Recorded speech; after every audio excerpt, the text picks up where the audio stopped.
Marveltown by Bruce McCall.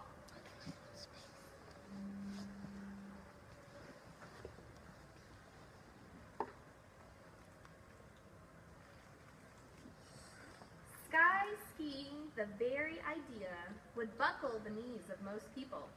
Not us Marveltown kids. In fact, we invented sky skiing. Have a seat, friends.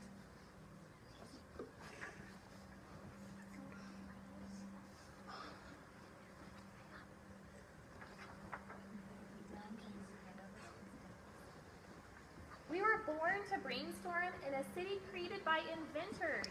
We saw man-made wonders wherever we looked. Some really made our heads spin.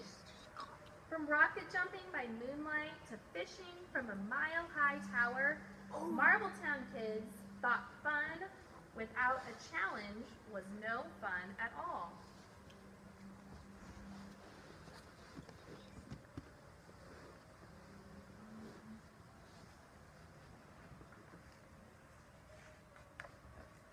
Who couldn't spare 5 minutes for a car wash? Marveltowners couldn't. That's how we kids learned that faster was always better. And bigger was better too. Take Flipover Farm, a huge disc of farmland that turned over every December to reveal a winter playground. Come spring, it turned over again and the farmland was back.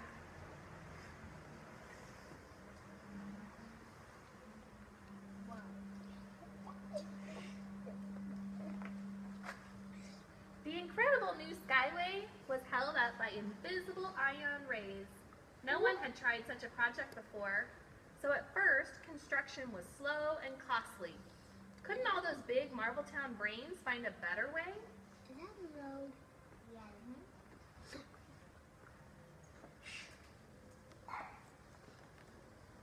From its floating freeway to its mechanical animal zoo, Marveltown inspired us kids to daydream about the great things we would invent someday.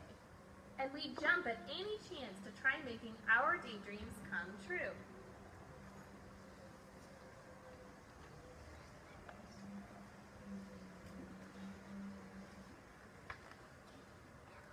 Every Saturday, the grown-ups threw open the doors to the Inventadrome and gave Marveltown kids free rein.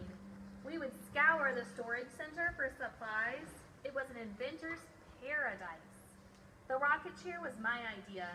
I'd always been late for school. Now I could shoot from my backyard to the schoolyard in 6 seconds flat.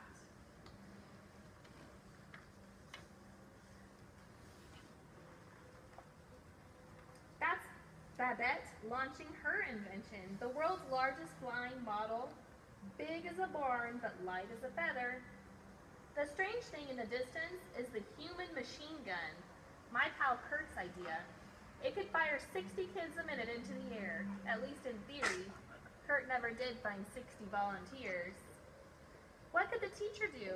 The dog ate my homework was true. Felix, the inventor of the homework grinder, charged a nickel a chew.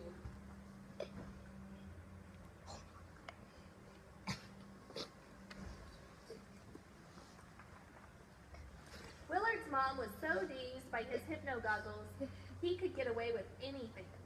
Floyd's reversible arrow well could change direction in mid-air. Fenwick invented the radio-controlled ripple rug, especially for tripping up school bullies. Eli's bedroom hologram was diabolical. Dad saw spick and span perfection when the reality was a place that you wouldn't want to live in. I don't want to live in the car.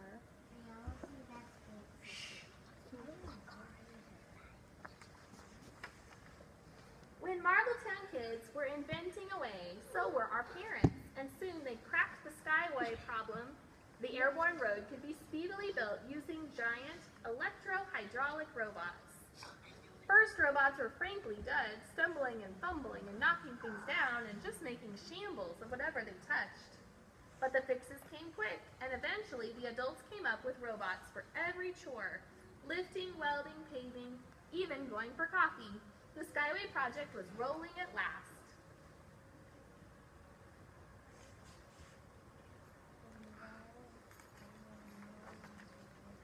Until one quiet midnight went deep Robot Central Command, a curious mouse chewed through the cable. Zap, the whole system was short-circuited, and in the chaos that follows, the same mangled message went out to every robot. Your rocks job, FJ, Crush, FTEY9, Marveltown.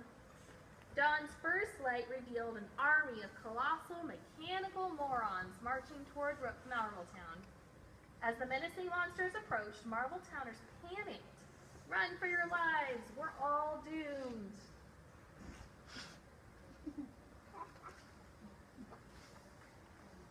Not so fast, folks. The grown-ups might flee, but the kids were already in action. Felix's homework grinder made a perfect guard dog. My rocket chair bowled over more than one mighty electro-hydraulic dunce. Willard beamed those hypno-goggles of his at the robots and sent them reeling. Fenwick's ripple rug became a booby trap for every slow-footed Goliath.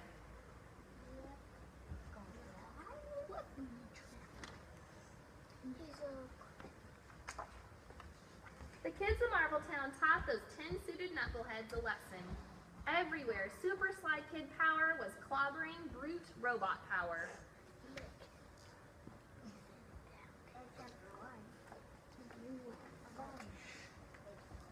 The grown-ups slowly crawled out of their hideaways, and what they saw was that we kids, the kids of Marveltown, earned a place in history.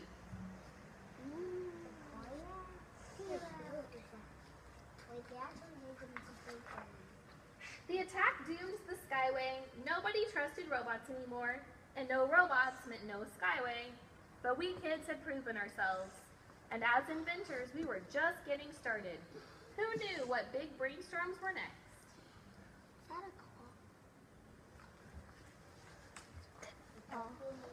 It was still Marveltown after all, and it always would be.